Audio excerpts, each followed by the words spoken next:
Hey guys, welcome back to another episode of Friday Night Ramblings. So in these videos I just like to show what's going on around the shop, new tool purchases, upcoming videos, and really just everything that I'm doing related to machining or just general shop stuff.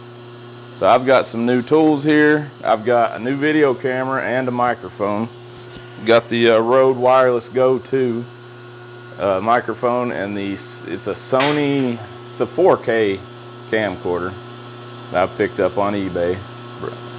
Basically brand new, but it is a couple years old. Very little use on it. I'm trying to improve the video quality here and the audio. So just bear with me while I experiment a little bit and get things dialed in. Anyways, so we've got, let me bring you over here. I'll take you off the tripod actually.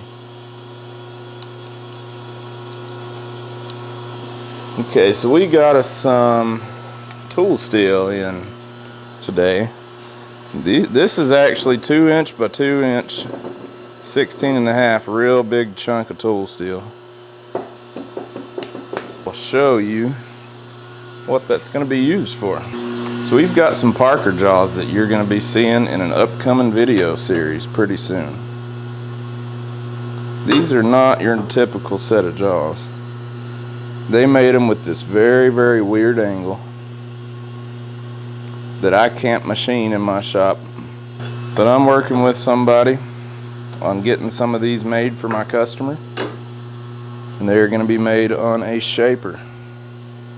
If you know what a shaper is, you'll know that it can cut these weird profiles very easily.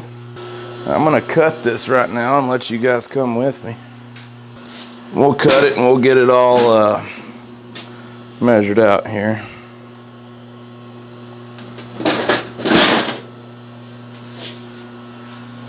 This will actually be the thickest piece I've cut on this bandsaw. My old bandsaw confirmed would cut 8 inches round stock. So let me get you zoomed in here. I'm really enjoying this camera. It does a great job. Yeah, there he is. I keep my winter jackets there. I really need to take those in and wash them because it's about done with winter time.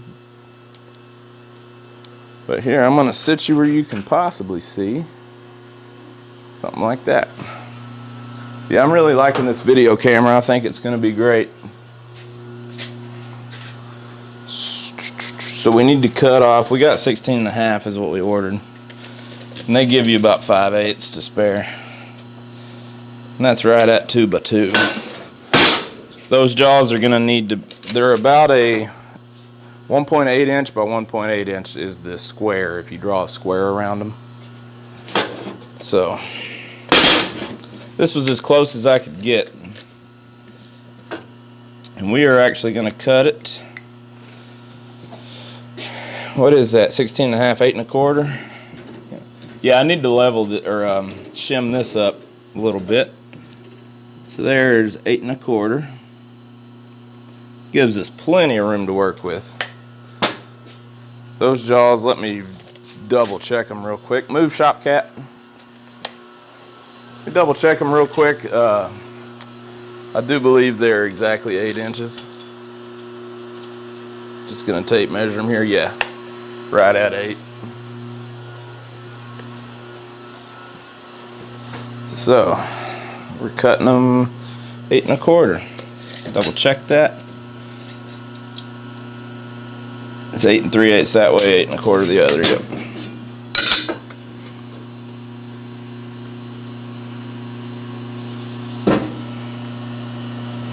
And yeah, I'm working with a local machinist on getting these cut that has a 32" Cincinnati shaper. And hopefully we can make something happen that'll be interesting and allow me to start offering these jaws potentially. You know, if we agree on things and it all works out. If not, it'll just be a one-off job.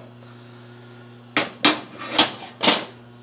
guy actually mailed me the vise, a 300+ pound Parker vise. that I will pick up hopefully tomorrow.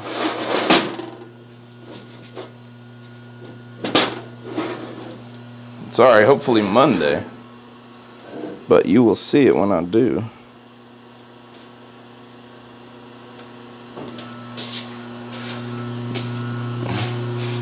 You'll see it, and you'll see what these jaws get to go on. And you'll get to watch me hand fit them. Because these jaws weren't made exactly the same. Parker jaws in the early 1900s were actually hand fit to the vise.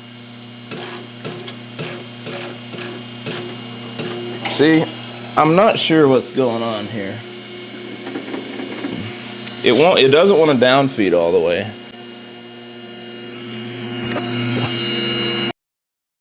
Okay, so the vise is locked in. Let's let her run. Let me move you, or at least give you a better shot.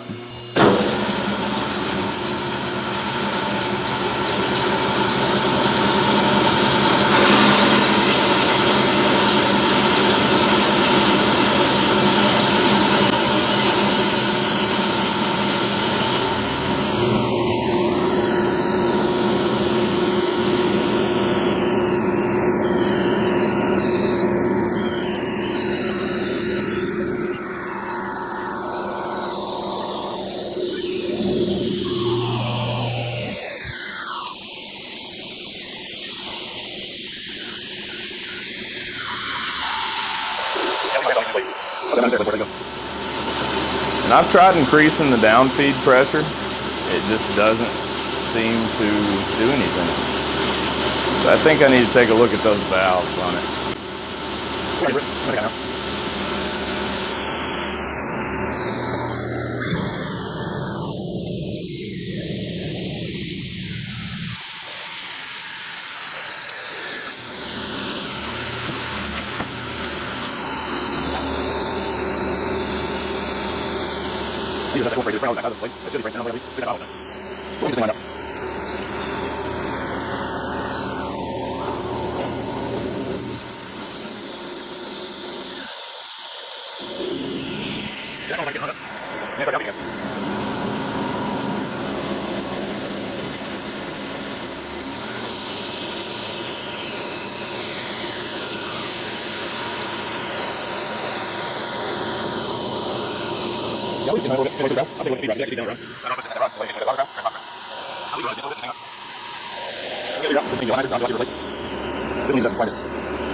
We're almost through the material here.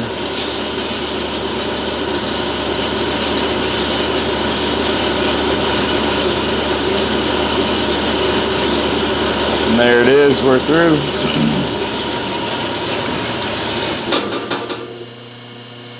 Perfect. Got a real nice cut on it. Not bad at all for a bandsaw. A lot better than my other one, even with a new blade on it. This blade right here, who knows how old it is because it came on it. It's pretty worn, I'll tell you that. There's no reason that should have took that long to cut.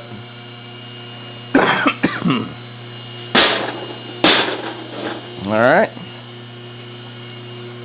Turn that off.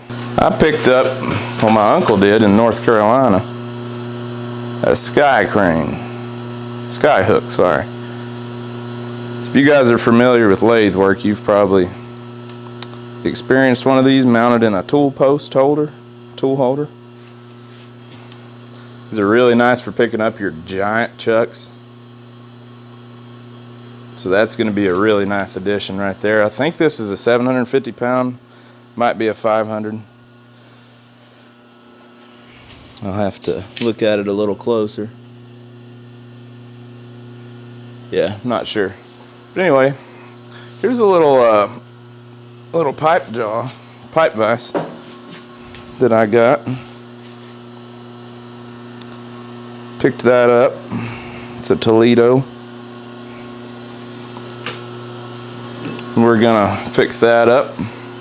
Got a really weird old similar to a fractal vise in about 800 million pieces for my drill press. So that's getting cleaned up. That's been sitting there a while. Let me move this tripod out of the way here.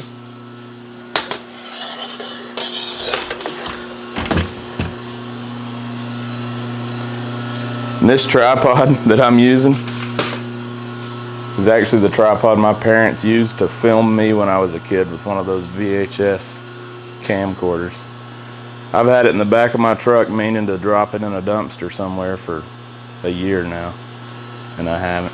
So luckily I didn't. Got a new grinding wheel. It's been sitting around the shop for a couple years. I needed the box today, so I had to mail something out. This is my 30-inch do-all. It's hard to get it in the picture here. It's a 30-inch by 12-inch do-all contour saw. It is very ugly, very dirty. It's going to need a lot of work. We're going to paint it.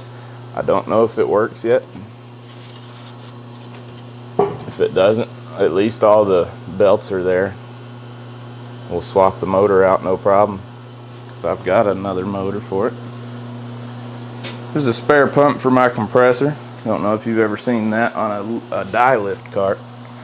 It's a 750-pound die lift cart. There's a machine that, as you see, it's in the corner, so it's going to be a while before I get to it. But that is a very well used 7.5 horsepower abrasive chop saw. It's a Everett. Takes a 16 or a 14-inch abrasive wheel, I believe. That's going to be a future video one day. There's some backside of this bandsaw. It's huge, and it is going to stay here, but none of the rest of this crap is, so I'm going to be able to walk right around it. I've got an old homemade disc sander, 1.5 horse. Don't know what I'm going to do with it. Probably disassemble it and keep the motor in stand. I bought a 1.5 horse Porter cable. See my cat's, this is his bed, this chair. It's a Porter cable that some guy was grinding swords on it. So he made this little thing. And he's got some contraption here on the platen. We're gonna probably make a table for that and use it. If not, we're just gonna sell it. But it's a 1.5 horse Porter cable, G2. Is that right? No, G4. My buddy brought me a 5-gallon pail of whey oil for free. Just props to him on that. Got me a new computer monitor. I needed a second one. So it's on the nasty pile of on my welding table here, my second one. So we're in the process of cleaning up. I'm going to be putting a shelf up here just to hold some various things, because this is kind of wasted space. So I'll probably build the shelf with a kick out over top of those. Not really sure. I might reroute those. And that is a 10 horsepower ball door motor. Single phase. This is a heck of a compressor. And here's my other belt sander that is currently in the process of getting completely stripped, lubed up. It's going to be repainted. It is a 3 horsepower Engelberg. It actually runs really nice, but I've disconnected the starter right now, so can't show you in this video. Bought a new belt for it. I have been messing with the adjustment on it, the tracking. It's kind of a pain on these larger machines, but it's going to make a great machine for here. I cleaned up the table just a little bit, little Scotch-Brite wheel. And in that storm we had my wife's bird feeder that her grandmother made her. The head fell off, So it was decapitated, completely decapitated. We got to fix that back for her. So it's on the to-do list. We've got a vise that my buddy dropped off with me. Gonna need some brass jaws, gonna need one screw drilled out. Still haven't started on this bad boy yet from last week. Still sitting in the same spot. We've got some jaws heat treating right now. Here's something else. So I bought, let me put you back on the tripod. This will be a little easier. And let's go ahead and knock that bird feeder out for my wife. She'll be happy. It's Friday evening. I don't do much on Fridays, so it's the least I could do, isn't it? But anyway, I'm using this tripod here. I bought one on Amazon that was a pile of junk. Not this one. This was for my cell phone. But it was similar to this, where, you know, real flimsy. I'm not going to drop a new 4K camera. So I really don't want to buy another one. I've added a 6 terabyte external hard drive for my videos. Haven't messed with it yet. Got a 512 gig SD card, a 512 flash drive. Got the camcorder, got a stand, got batteries, got chargers, extra batteries. So I'm really went all out trying to make this as nice as possible. But here we picked up, let me flip this screen around here so I can actually see what you're seeing. Here we picked up a pilot unloader valve for the compressor. If any of you are familiar with gas compressors, they usually have this on it. But it'll just let, whoop. It'll let the compressor, if I flip this up, it'll let that compressor freewheel. Which means instead of the pressure switch shutting off at whatever I have it set to, 175, kicking on at 125, this will actually just unload the head, bypass all the air out to the atmosphere through the head, or it shuts the valves off. I'm not 100% sure. But either way, the compressor's not compressing, it's just still running. And that'll help me protect that motor, because I did have to buy that motor on that compressor separately. It came with a 10 horse 3-phase, and my phase converter over here wouldn't start it because of the flywheel. It's got a 20-inch flywheel on it, 3 belts. It's a huge compressor. So my phase converter would not start it. What it's doing now is it doesn't kick on often, but when I'm running double air blasters on like the Bridgeport, the CNC machine, and I'm blowing with the blower, and I might have a buddy out here running a die grinder, the thing is cycling a lot of times per hour, and I think the max start and stop on that motor is like 5 times an hour. So it's probably doing it 15 an hour on some really heavy air days. So I'm going to end up burning that motor up. This right here will let me run that compressor for hours off of one start. It'll only compress in that range, 125 to 175, and it'll free spin the rest of the time. And that'll help me protect at least the start capacitors on that motor, but also just the surge on my electrical system, because that thing bangs on. It's on either an 80 or 120 amp breaker, or 80 or 100, but it's a lot at startup. I've got 200 amp service out here, and it'll dim the lights a little bit with some other machines running. So anyway, bought that for it. Pilot unloader valve.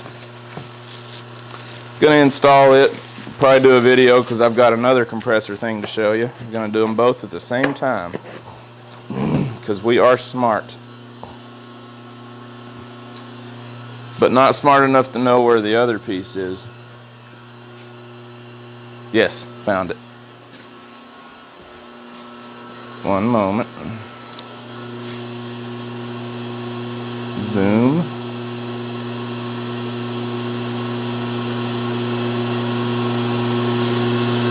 A little less zoom. You can see my girlfriend there. That's her. We're also having some problems. I'm about to buy a compressor dryer probably, but we're having some tank problems also. So I bought a Tsunami moisture minder. And if you're not familiar with these, instead of, you've seen the cheap timer water drains, auto water drains on these compressors. This one here is actually a float valve. So if you've seen any water separators and filters, lubricators that have floats on them, whenever water builds up, it'll hit a certain pressure. Whenever the water gets wherever it needs to be, it'll blow it straight out. So this isn't relying on a timer, and hopefully this doesn't plug up and cause my compressor to drain all evening. But that's what that is, just a Tsunami brand. I believe they invented these. They're a little more expensive than the timers, but I've heard way better things about it. Here's the paper if you want to check that out. If you want to pause and zoom in on it. Pretty cool.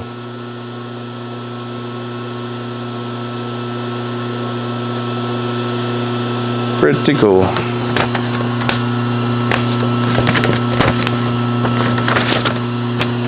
Installation kit with a strainer. Do I have that?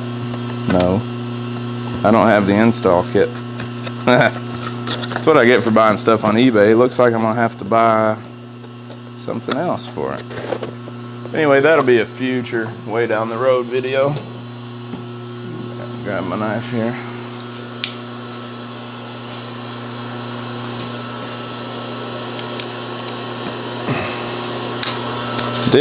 Well, let me put you back on the tripod. I'm not sure what I'm doing here. Did get one other pretty cool addition. Can you see? Yep. Wait. I can do this. Bear with me.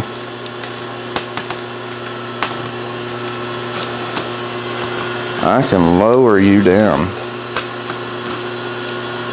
to a good level, and you can kind of see me and this.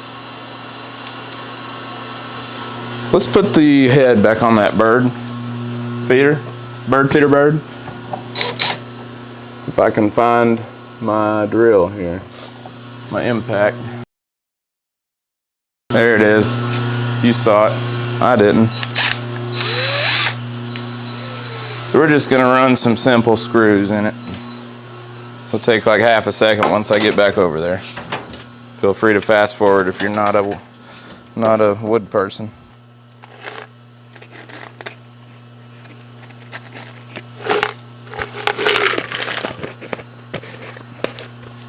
Here we go, 4 screws. Yeah, it decapitated the bird, and now there's 4 screws right where I mow at, so that I found 0 of. But don't worry, we'll find them this summer, won't we? I will be plugging my tires 4 times. Pretty much guarantee it. And this box is something cool once we get the bird head on, so stay tuned. Don't leave me yet. I know this is wildly entertaining. Gotta get the perfect shot here, because I'm a YouTuber now.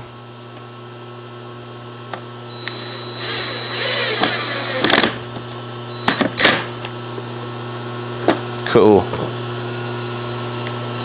We're actually doing things.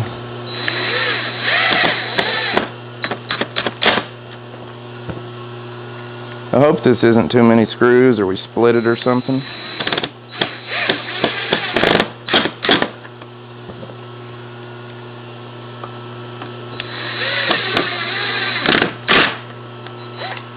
Okay. Oh no, we went all the way through. We're gonna blame the bird, not me. Need to put these with my grinding wheel, these little arbor adapters. I don't think we need one, but you never know. And there's a safety guide for your grinding wheel. I'll tell you all you need to know, just don't let it explode. Turn the thing on, stand to the side, and let the thing run for 2 hours. If it'll run for 2 hours, it's fine. Stand to the side after a couple hours, grind on it a little bit. If it's gonna explode, it'll do it at startup or whenever you've been running it for a little while, or when you touch a tool to it. Or whatever, oh no. Whatever you do with your grinders. I just sharpen high-speed tool bits and high-speed steel turning tools, and that's about it really.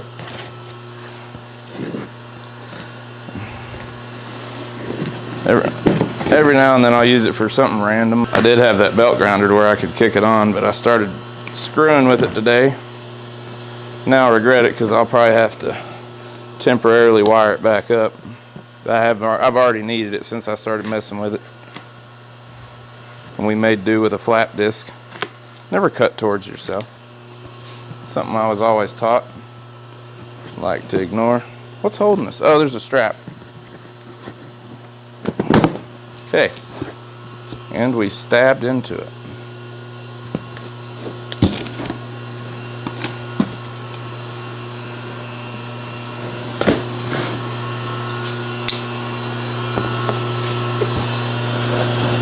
There's gonna be a lot more boxes, huh? Okay guys, so this is actually a digital readout kit for my 3-axis sharp machine. It's a single axis digital readout just for the knee. So I'll be able to move that knee up and down. I won't have to use a double indicator on the boxways to 0 for our programs. I'll be able to actually use that mill machine without going through all that, which is going to be really nice. And I get my digital readouts from, I've only bought one, this is my second one, but I get them from T-Pack Tools. I've heard a lot of good things about them. I've had no problems out of the one I had. It's just a single axis reader. And I'm going to probably mount it over top of the CNC computer. Maybe. I don't know. We will figure that out when the time comes. But I'm going to do an install video on this, just to give you guys some, useful machine shop content, because that is something you're going to run into. Installing these is always fun, and by always I mean never, because you're usually drilling into the casting, and they come with these I will complain about this kit. They come with some terrible fasteners. I had to drill out basically everything and go up to 1/4 and use good fasteners, because I'm not using metric. I have very few metric taps even. And I'm just not going to fool with that, to be honest with you. But we're just going to verify that everything's in here.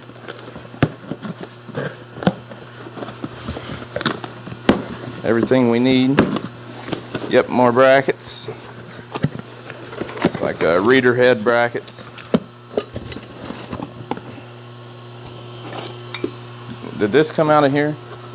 I think it did. I believe it did.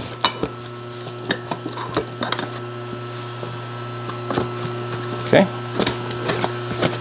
And what's in here? They used an empty box as space filler. Yes. Empty box, if anyone's looking for one, brand new. Slightly used. Well, thanks for the empty box. Okay. Well, this is a really wild way of doing things, but you know, if it works, it works. They are very, very helpful. T-Pack tools. You can message them, and I believe he's the owner, Tom. He will get back with you very quickly. Very responsive.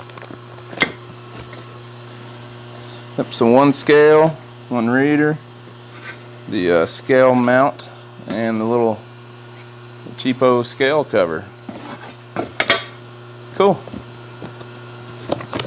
Oh, we got everything.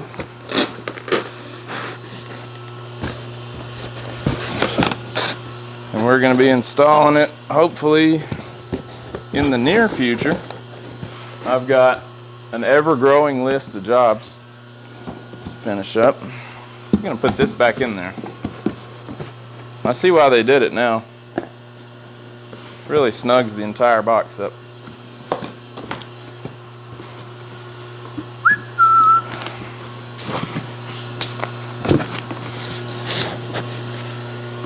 Tell you what, I hate when boxes won't stay closed.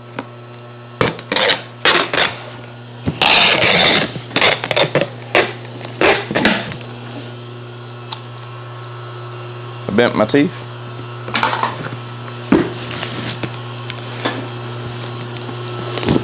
And we're gonna put this somewhere. Where are we going with it? On top of the bandsaw. Let me flip my screen around. There we go. You can watch me. These are just Friday nights where my brain hurts too much to machine. Obviously it's not dark out, but brain hurts too much, don't really want to machine right now. Just kind of getting a game plan for the weekend. I believe I've showed you just about everything there is to show. I don't think that I bought anything else, unless I'm overlooking it here. As you see, this bench hasn't changed much in a week because I've made about 14 sets of jaws this week. So we're just working on the usual, making vise jaws, making handles. I'm gonna start doing some lathe filming here soon. And yeah, I guess that's about it. And thank you guys so much for watching. I'm almost to 200 subscribers and I just really cannot believe it. And if you would like, comment, share this video with your friends, subscribe, it would be greatly appreciated. I actually picked that vise up today. Let me show it to you. You can watch me get it out of the truck with the tractor here. Let's see if this thing fires up.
You may be saying to yourself, holy crap, he's struggling really bad.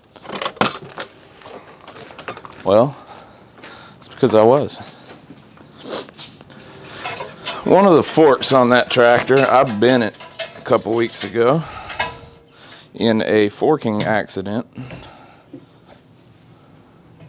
Yeah, a forking accident. And holy cow. Okay. Well, this is not good.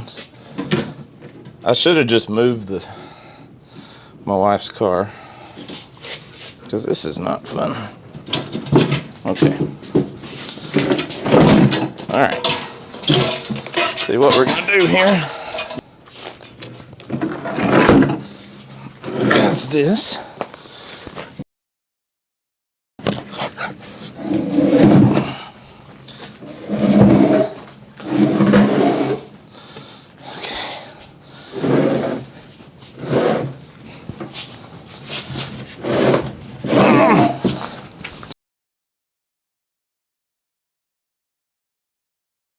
One of the forks is about 8 inches higher than the other one.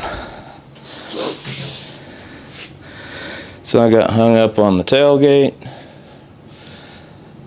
Couldn't sit it down hardly.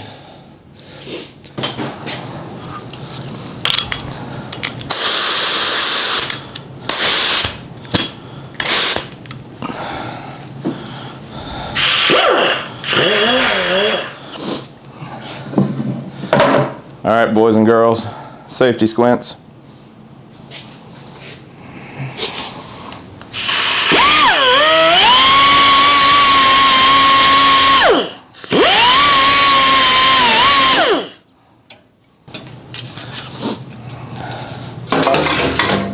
It's a good spot for it. All right, guys.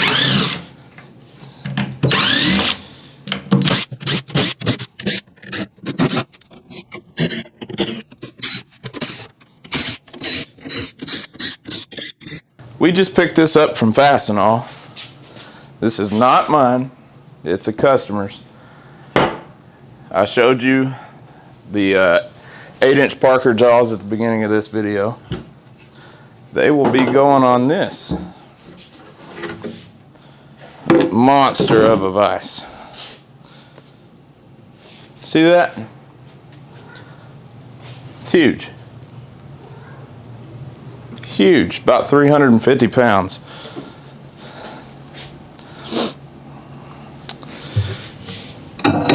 Absolute behemoth of a vise right here. It's gonna be awesome with some new jaws on it.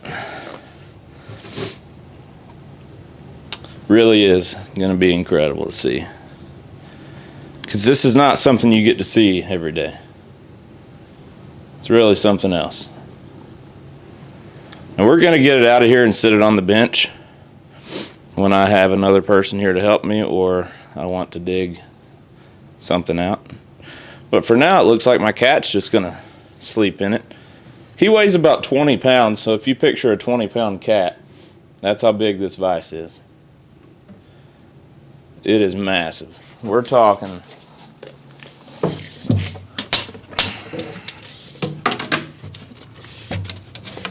33 inches end to end and about 18 inches tall. Huge.